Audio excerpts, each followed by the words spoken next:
Hello all, good morning. So we are going to cover here primitive and non-primitive data structure.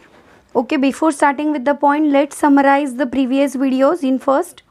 So we have in previous video we have seen the data and information difference. So we have also seen what is data structure. So what is data structure then? A data structure is a data organization, management and storage format that enables efficient access and modification. Fine. Means we are dealing with the data structure for what? Retrieving, storing, manipulation, storage, management, optimization, efficiency. Why all this? To enable efficient access. Fine. Some example of data structures are array, linked list, stack and queue, etc. And then what is the need of data structure? Why the data structure is needed? Why we can't just pick a data and throw inside the computer anywhere, on any drive, in any folder? Why? Because computer system is very efficient to do more tasks when your data is structured. Fine. So this is the summary of previous videos that we have seen what is exactly a algorithm and what is data structure. First algorithm comes and then data structure comes. Okay. So data structure, the programmer use data structure to define a data organization and the permitted operation on the data. A program implements an algorithm. Okay. An algorithm can be defined as a step-by-step procedure by defining a set of a program statements to be executed in specific order to get a desired output. Okay. So on your screen you can see the hierarchy of the data structure. What is the data structure and how the data structure is going to be categorized in different formats. So this becomes a type of a data structure. Okay. Our main aim is to cover the topic today is the primitive data structure and non-primitive data structure. In short, we have to cover all this type comes under the primitive and non-primitive. Let's start with the lecture. Before starting the primitive and non-primitive, you must know some basic concept that what is linear data structure. Okay, fine. Before starting with the linear data structure definition, what does the word mean linear?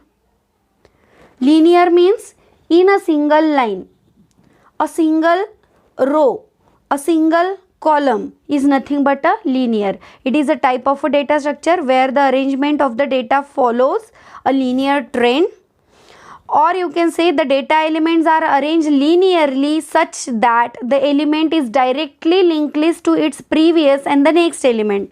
Now you are still not introduced with the linked list. I will explain the linked list in next videos. Okay. As the elements are stored linearly, the structure supports a single level storage of the data.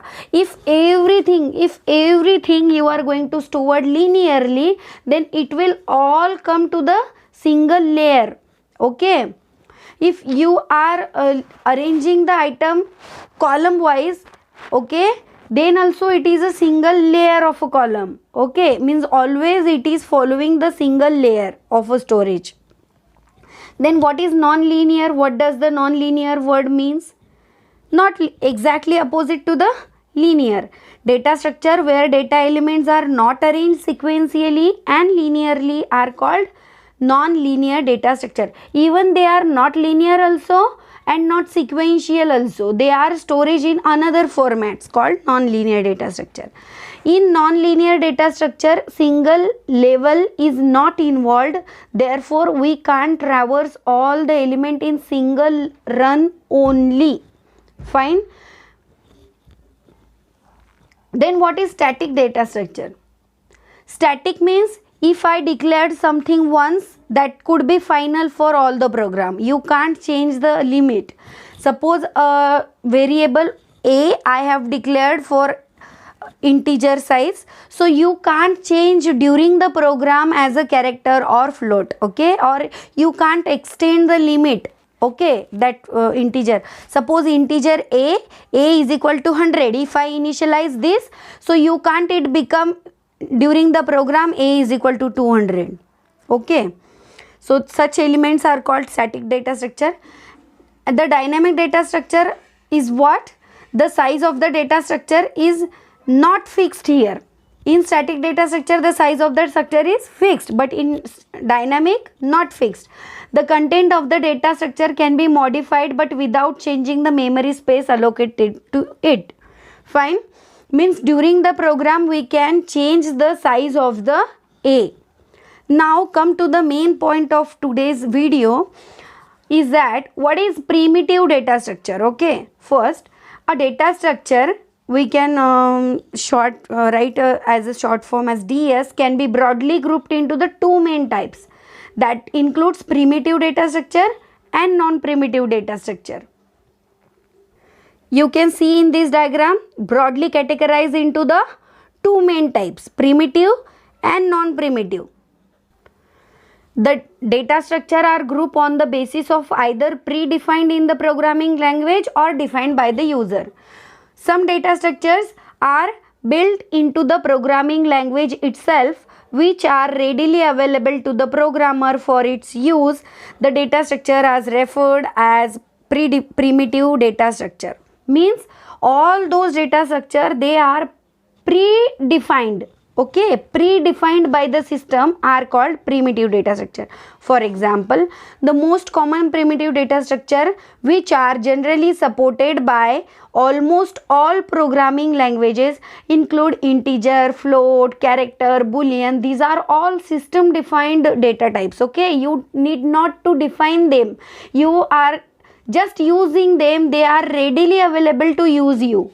Okay, such data structures are called as primitive data structures. So the classification of primitive data structure you can able to see on the screen is, it is again mainly classified into the two main types, that is numeric and non-numeric. So numeric is again classified into the integer and float. You know float number. Let me give you the example. Number 10 is float integer number. Number 10 is integer number, whereas 10.1 is float number. Okay, so the numbers come under numeric. Non-numeric like A to Z. Character, A is a character. Okay, and boolean data types. Okay, so primitive data structure then, what is the summary of primitive data structure then? Primitive data structure are the basic data structure that directly operates upon the machine instruction. Means they are already predefined, your machine is using them, they are readily available to use you. Okay, so primitive data structure, these are the primitive data structure: integer, float, character, boolean. You can see here that example I just explained you, 1, 3, 34, 645, 1000 are the examples of integer. 4.5, 1.8, 5.9, 87 are the examples of float. A, B, C, D, E, F, G, H are the example of the character, whereas true or false are the boolean. Okay, integer is what? Description used to represent a number without decimal point. Float is the number that use with the decimal point. Character use a single character. Boolean used to represent logical values. Okay, so non-primitive data types are not defined by the programming language but are instead created by the programmer, and they are sometimes called as referential variable or object reference, since the reference is memory location. Okay, now these are the characteristics of non-primitive data structure. So read one by one. This is very important slide for all of you. So linear data structures. In linear data structure, the data items are arranged in the memory in linear and sequential manner. Have you seen array? Array is sequential manner. It is the example of good example of linear data structure. Non-linear data structure, the data items are not stored in the memory sequentially. The example of non-linear data structure is tree and graph. Homogeneous data structure, in homogeneous data structure all the elements are of a same type. Means if in your array if the integer is there, so in whole array only the integer numbers are going to be putted. If your array is of a float, then all decimal points or decimal numbers are going to be putted inside the array. So it is called homogeneous. Non-homogeneous data structures is the good example, that is structures. So in that not a single data type has been putted, different kinds of data type has been grouped. Okay, so called non-homogeneous data structure. Then static, just we have seen the definition, those whose sizes and structure are associated with the memory and those are fixed. Okay, and dynamic data structures are those which expand or shrinks depending upon the program needed and its execution also. So they are associated with the memory location changes. For example, linked list created using the pointers. This is the good example for dynamic. So that's it for today's videos, guys. I hope you understood every point that I explained in today's video. Thank you.